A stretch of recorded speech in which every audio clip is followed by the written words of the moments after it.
One of the greatest players in history was cheated out of his career. I noticed Mahmoud was not standing for the national anthem. Am I saying that everything in America is bad? No. But wherever the bad is, as a Muslim, we don't stand for it. Mahmoud never said, I'm gonna burn the house down, but the Klan burned his house down. His willingness to take a stand, we should be celebrated for that.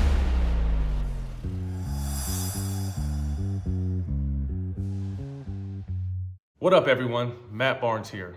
It's NFL playoff times, and our partners at DraftKings Sportsbook are dishing out some amazing offers. Calling all new customers, all you have to do is sign up for DraftKings and use my promo code SMOKE. After that, place a $5 bet on an NFL playoff game, and you'll instantly receive an additional $200 in bonus bets. If you're gonna watch the games, why not get some money while you're at it? You can use those bonus bets in so many ways. Build your own parlays, take the underdog, snag the player props. There's so many options for you to choose from. All you gotta do is head over to DraftKings Sportsbook app now and see for yourself. Download the DraftKings Sportsbook app now. New customers use the promo code SMOKE. Bet just $5 in any NFL playoff game and get $200 in bonus bets instantly. That's promo code SMOKE, only at DraftKings Sportsbook. Every Friday, we're teaming up with DraftKings Sportsbook to make an all the smoke same game parlay.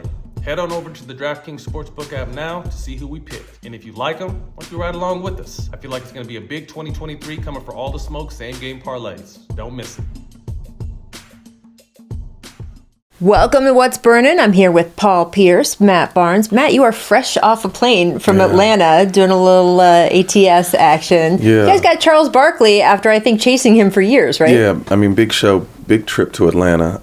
Shout out to everyone who made that possible. We were able to lock down Chuck, Rachel, and it was just great. First and foremost, he said he's lost about 50 pounds. He said he finally has two good hips. He had hip surgery. He's slimmed down. He looks good.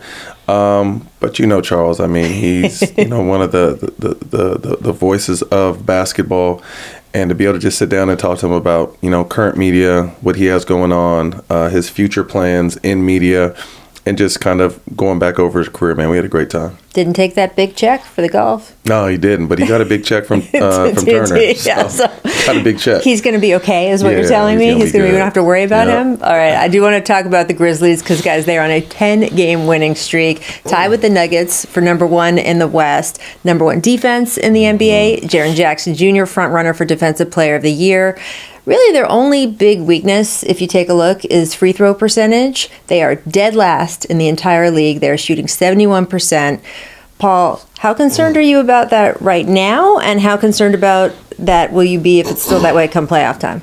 I mean, I've been a part of so many games that came down to free throws. So, I mean, it's a huge concern. When you get down to a lot of close games come playoff times, we know those free throws is going to add up. When you look up, if you're only shooting a marginal percentage at the line, you're going to kick yourself in the butt come playoff time because that's important. I mean, regardless, unless you blowing everybody out, and you're going to need them free throws in them close possessions. And so that's a little bit of concern, but I like what they've been doing. I like where they at this year. Yeah, I mean, I agree. I mean, we're at the halfway point of this season, and they're clearly one of the best teams in the league. Free throws are always concerning. We lost the AAU championship yesterday because we missed free throws. But on but you're not still bitter about that or anything, right? That's not sticking with you. But on a higher level, but also, Rachel, what concerns me is I'm always, and Paul can contest this, I like that, these young teams during the regular season are always exciting and jaw-dropping.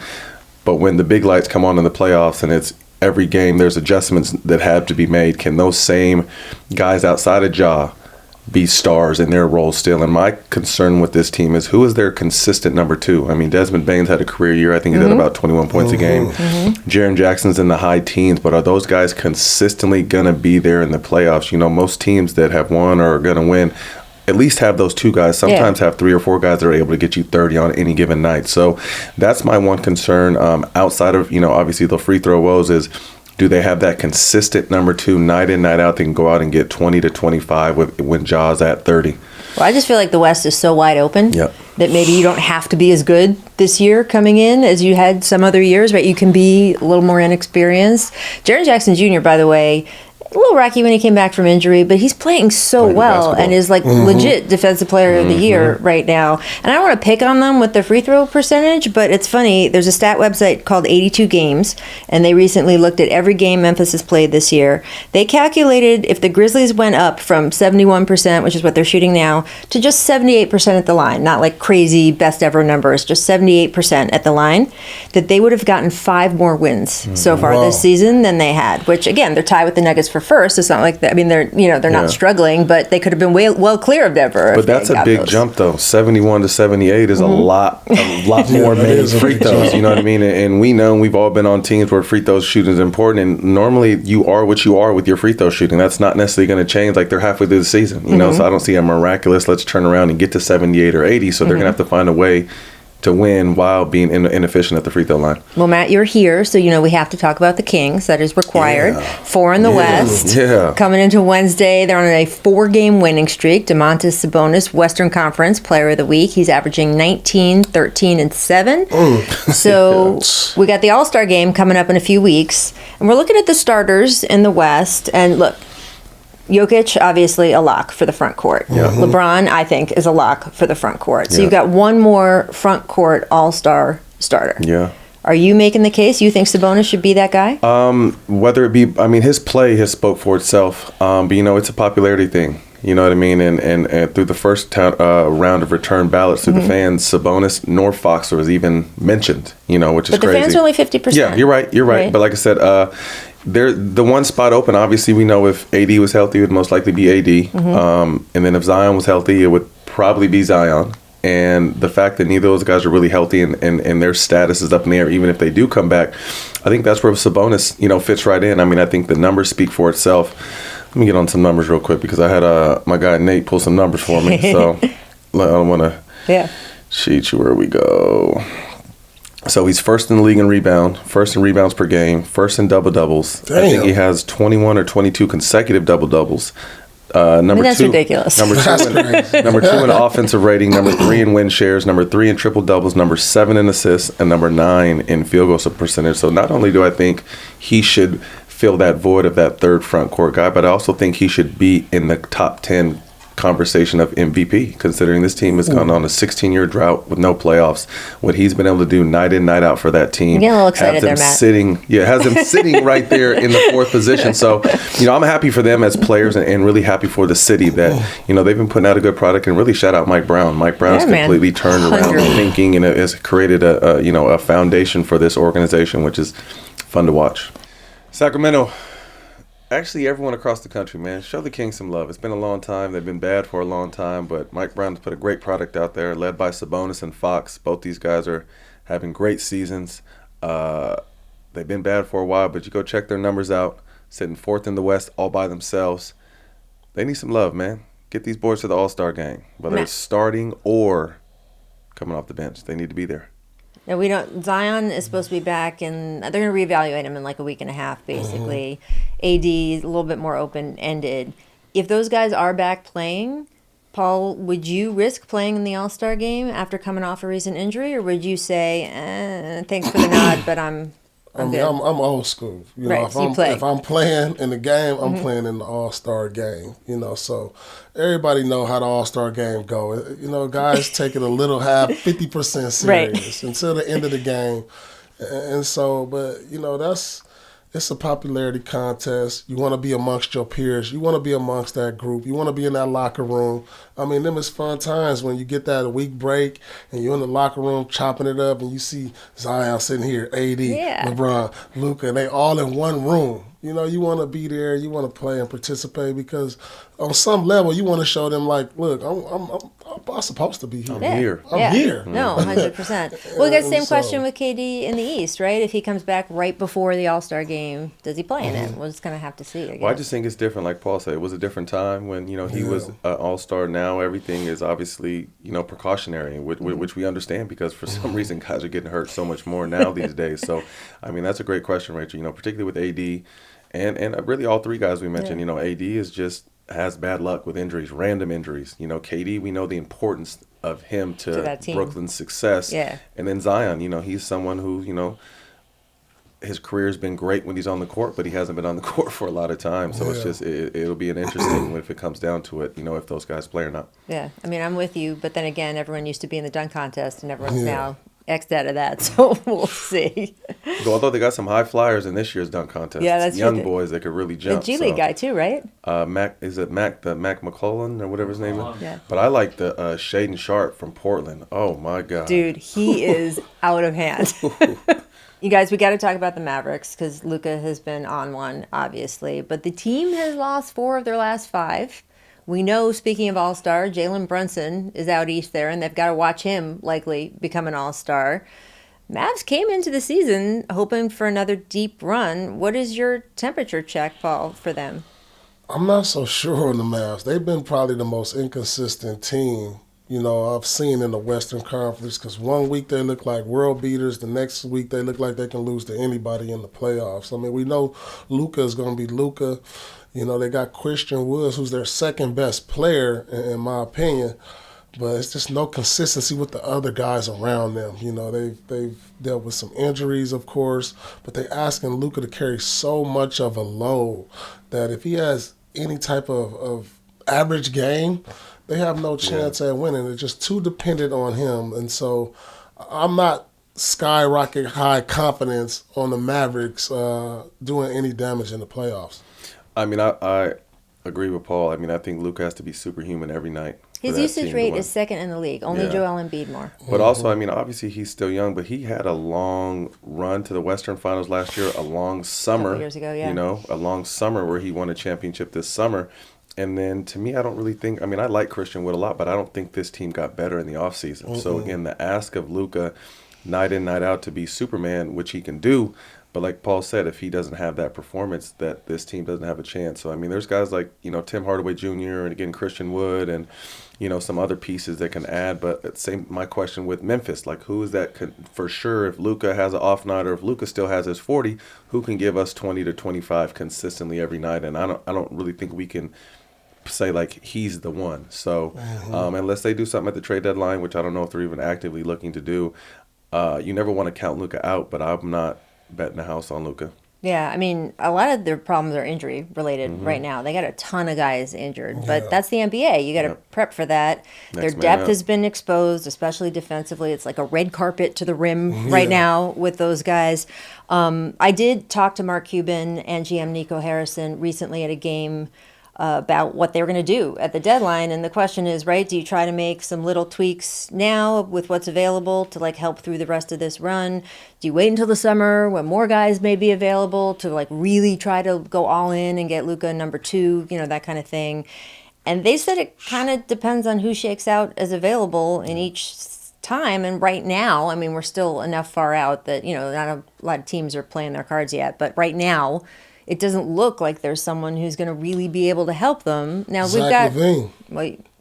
We'll have to see how available he is. Right now, the Bulls are saying he's not available, but we got 3 weeks, so there could be a lot available. I think the one good thing about this, obviously, like a situation like getting LeBron help, they're on the clock. LeBron's on the backside of his career. Luka's a baby, with all due respect. Luka's 23. You know what I mean? So I know they're smart enough over there not to, put the house in for a situation this year. So I think they'll, whatever move they make, I know it'll be best for their team. And if the summer is where they need to reload at, the summer is where they'll reload at. Yeah, I mean, he's the first year of a 5-year deal, but we all know that doesn't mean that he's going to be locked to that team for 5 years. I don't know if they don't really make a major move this summer, if he's going to get antsy or not. I do know the fan base is really antsy. Luka is one of those unique superstars that's very ball dominant. So we could say names of who we think would fit in well there, but who do we feel like could really fit in with someone who is so ball dominant if you need a second star? I mean, it's like you said. You need a guy who could say, if Luka don't have that game, a guy who can get you. I believe. All right, so who is it in the league? I say snap Zach your LaVine, fingers. because you think young. That's enough? I do think he's enough, because I think he is a guy. If you put him in the right system, he showed that he can be a scorer in this league. And on nights where Luka don't got it, if he got a guy like him who can get you 20, 25 a night, you still got a guy like Christian Wood who gonna be consistent. Finney Dennis Smith, Hardaway Jr. If you get some more talent, need talent, and they'll figure it out. Always. It don't matter when you say this is not a good fit. We all said, was Bosh, Wade, and LeBron a good fit? But talent is going to figure each other out. Greatness will figure it out once you get it all together. So in Luka's case, you got to put some more great players around here, and they'll figure it out. Mm-hmm. Yeah. We will see. The West is interesting. The East has its own interesting stories. Hawks, middle of a 3-game winning streak. They actually just broke the Heat's winning streak for 3 games on MLK Day. Look, the backcourt we saw was cooking, right? 52 points combined for DeJounte and Trey. But, Matt, you talked to DeJounte Murray when you were down in Atlanta. And that team has been in a little bit of a state this season, both on the court and off the court. What did he say about the status of the team right now? For him being such a young player, I don't think I've talked to someone as young as him that has his head on the shoulders the way he does. He was very impressive, and the main thing I got out of what he says is, he's stressing to the team, it takes time to figure it out. It's going to take time to figure this out. So this is really their first, they played half a season together. Mm-hmm. And, there was a lot of hype on them coming in this season that they could be the best backcourt in the game. And, they're still trying to figure each other out. 2 ball-dominant guys again that, have to figure out whose turn is it. And then, John Collins and their other pieces, Capella, their young guys, Bogdanovich, coming back off an injury. They have some pieces, but I feel like they're missing something, and I don't know what they're missing. So they're a very interesting team. Stability is what they're missing? A little bit, you could say. You've heard rumbles about, Trey and Nate McMillan. So, there's a lot of rumblings over there. It'll be interesting to see, when the dust settles, if they make any moves, if Nate McMillan will finish this season, and what this team really is. Because, again, I think now teams used to have time to get their chemistry and develop, but we live as such in a 24/7, 365 news cycle that stuff has to happen like this. And when it doesn't happen like this, people get antsy and moves get made. So it'll be interesting to see what happens with this team. Again, a lot of talent, but really I don't feel like they have very much direction. I mean, I think when I look at Atlanta, I think from a couple of years ago, they went to the conference finals, didn't they? They went to the conference finals, and I think, I thought they would build on that from that time. Even though their record wasn't good during the regular season, when you make a deep playoff they were a run sensation like that year, right? Yeah, they just came out of nowhere. So I thought with the talent that they have today, that they will be further along. I thought when you look at Atlanta, they should be building on their success they had a couple of years ago and added more talent and guys getting better. And they made the DeJounte trade. And they got DeJounte and John Collins has gotten better, that they'll be further along. I would before the season started, I was like, this could be a top 4 team in the Eastern Conference. And so I just feel like they're underachieving as a unit, because that's how much confidence I got in guys like Trey and DeJounte Murray and John Collins and Capella. I felt like they would be a top 4 seed. I just feel like this team needs something, like you said. And Joe, I don't know if it's coaching. I don't know if it's another player, new general manager, new water boy, whatever. They need something. Well, that's my question, right, of how much of the front office stuff creeps out on the court for you guys as players, because the front office has been a merry-go-round. The Atlanta Journal-Constitution just did a big story where they talked to a bunch of sources in the team, around the franchise, and their lead quote was, "This is a team in turmoil." Just yesterday, they elevated all-around good guy Kyle Korver up to assistant general manager. Now, he only joined the team 6 months ago as the director of player development, so you're going from being a player yourself into coaching, now 6 months later into the front office spot. It's just they've had a lot going on. Does that matter as players? Well, and I didn't get because we didn't get into that with DeJounte, but I really feel like there's a rift between Trey and Nate. Yeah. And stars and coaches button heads. You see it over in Phoenix with Aiden and Monty Williams. So you really don't play for your management or owners or anything like that. The players control it, but you can tell when there's funk in the locker room, and there's definitely funk over there. So that's something they're gonna have to figure out. Yeah, one thing when you look at teams or organizations who do well, the one thing you always look at, you search from the top to the bottom, and you ask yourself, how's the culture over there? Yep. If their culture isn't right, how is it gonna spill onto the court? And it starts at the top. And so if they're like you said, when you're moving guys from player development to now management, because maybe the culture in the office may not be good, then if your culture and the coaching staff is not good with the players, how can you even win? And so they need to turn their culture around somehow, because the talent is there. But they need a culture shock and a culture change, I believe. Right. Well, that AGC article said the current vibe is that, McMillan will stay through the rest of the season, but he's strongly considering retirement now. Who knows? Only Nate McMillan knows, and he said he doesn't want to talk about it right now. But it's an indication that there's smoke, there's fire. Yeah, exactly. Yeah, so sure. we'll see. All right, we got the legendary moments presented by Top Shot next. Matt, as you know, Top Shot moments, they focus on a lot of current guys and teams, and you have played with a lot of superstars who would be Top Shot moments, right? I want to know what former teammate of yours you think had the most Top Shot worthy moments in his career, and I want to remind you who you are choosing between. You are choosing between Kobe, KD, Steph, CP3, Blake Griffin, Jamal Crawford, and Vince Carter. Yeah, I mean, it's nuts. I mean, the obvious names stand out, with Kobe and Steph and KD. But one person I would say that kind of has not fallen off, but just, transitioned a little slower was Blake. Yeah. Blake had a lot of top shot, For sure. jaw-dropping, holy shit, what the fuck did I just see moments dunking on people. So obviously, Kobe, Steph, KD, you can't go wrong with any of those guys. But I'm going to say Blake Griffin. Oh, I like that. I like it. Paul, what about you? Because you play with KG, Ray Allen, of course, John Wall. Or is the most top shot worthy person on any of your teams just you? Probably him. No, I'm going to say Ray Allen. Okay. Ray, to play with a guy who was so clutch and just to be able to have somebody who could take that pressure off you. He's hit so many big shots, and I was able to be there and watch it.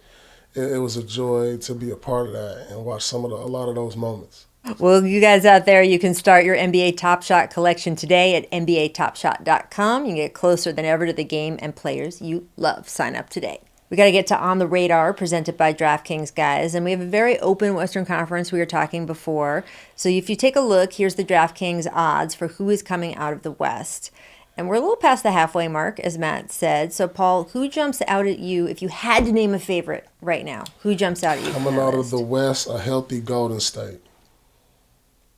Yes, still? Yeah. But I'm never betting against Steph Curry, but they will have a harder road. Yeah, but if you got healthy Clay and Steph, when we look from top to bottom and you look at the number 2 guy, the number 3 guy, Denver, who's their number 2 guy? Memphis, who's their number 2 guy? We looking at all this, but we know Warriors got a number 1, a number 2, and a number 3 guy. And a number 4. And a number 4. So if they healthy, right. I don't see them teams at the top. That's going to be scary for them teams at the top. So you're still there, even though they're in that traffic jam in terms of the play-in, right? I mean, they could just have a pretty tough road, even if they're a great team, which they are. Even if they get out of play-in range by the time the playoff starts, like if they're in the play-in, now they've got to face the top seeds all the way through. My question's not about the team, but about the road that they would have. But do you think Golden State, or do you think Nuggets? Golden State is still my and I don't like to disrespect. Obviously, the Nuggets have been a very solid regular season team the past few years with what Jokic has been able to do. They got their guys back, but I just have to see it in the playoffs. I have to see Memphis. I have to see it in the playoffs. New Orleans hasn't been in the playoffs in God know how long. I got to see it in the playoffs. So, as Paul said, with guys from Steph to Clay to Jordan Poole, what Draymond brings to that team, they're going to get their young players, in the mix and what they need to do. So, obviously, it looks like a long shot right now, but you can contest. You can't. Nothing is better in the playoffs than experience, and there's not a team in the league that has more experience than them. So if they can get in the playoffs, they're going to be a problem. Yeah, and still, guys, all those stars, they've been around so long, so we kind of feel like, they're old. They're in their prime. Yeah, I think that this is their last push. I think their window is next year, and then Draymond said he might not be on the team, right? Yeah, so time is now. Yeah, I just don't ever sleep on seeding because who you face early can have, he might not make it. We'll see. We'll see where they are. Got to talk about LeBron before we go because he just moved past the 38,000 point career scoring mark. He's, of course, only the second player in NBA history to do that, right behind Kareem. That record is close in sight. And Paul, it's not like he's backing into this. Like we see sometimes guys in the league like hitting milestones on their way out, like as part of the retirement tour. Oh, yay, got it. Now he can retire. He's not doing that. He's like one of the best players in the league right now. I mean, yeah. I mean, he's been the best. He's been one of the greatest for the longest ever, and we've never seen nothing like this. I mean, I can remember waking up at 38, like thinking, "Do I even want to go to practice?" And he's let alone he's out here dropping 40, 38. But like players who are young players who admire, who look up him, you need to watch what he does, his preparation, what he's done to get to this point. Not only he's great, he's done it for so long, but he takes care of himself. He's been disciplined. It's just nothing. I mean, there's no more adjectives you could just put on LeBron and what he's able to do over his career. And we're going to be arguing the GOAT debate for a lot of years. Once he passes Kareem, it's going to be like, it's going to be a tough. Hard not to put him there. It's going to be hard not to put him there. It's going to be tough, and people have been saying how I've been critical of LeBron and saying these things, saying that.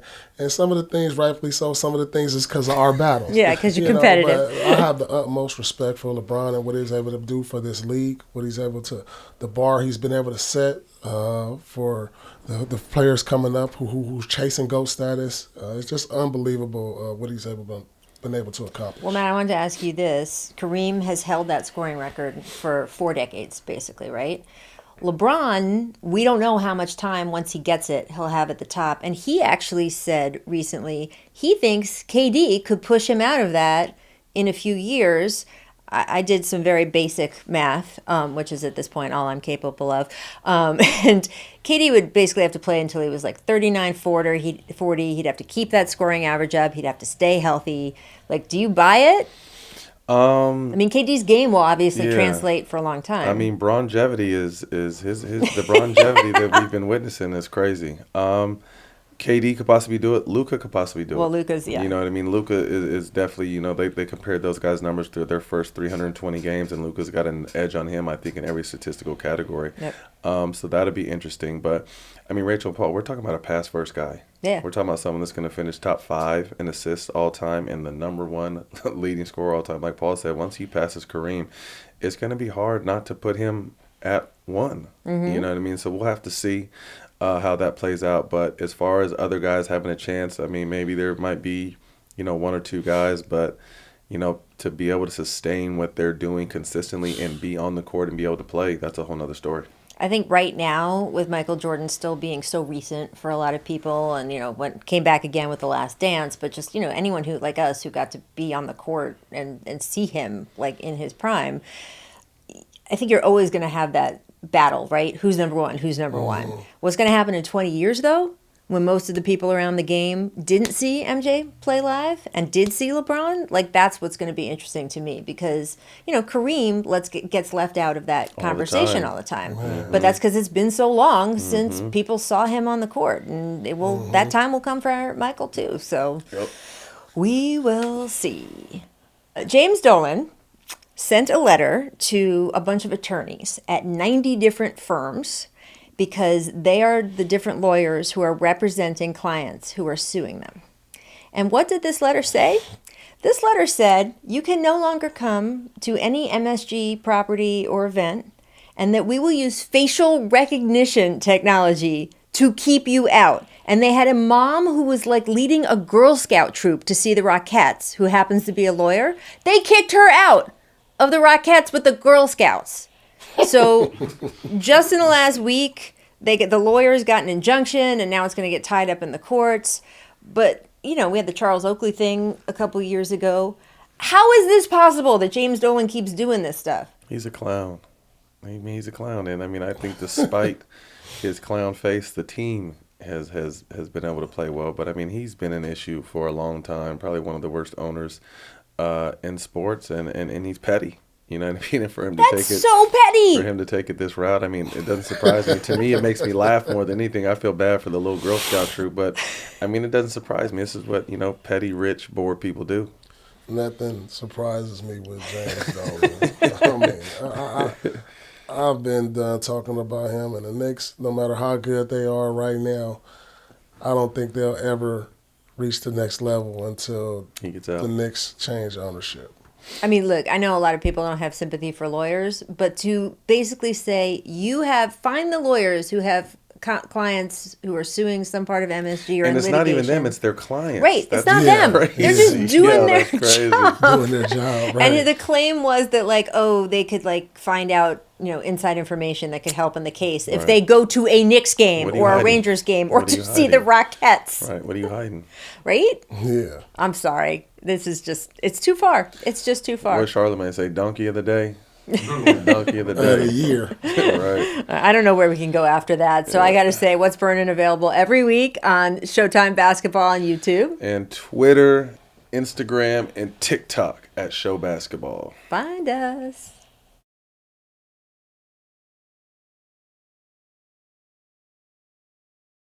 We need a pecking order inside, gentlemen, so we have control on the outside. Mike, it's gonna be some payback. I have an idea.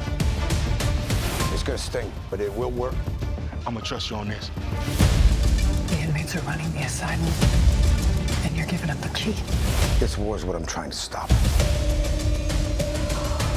If I say I'm gonna do a thing, that thing is done.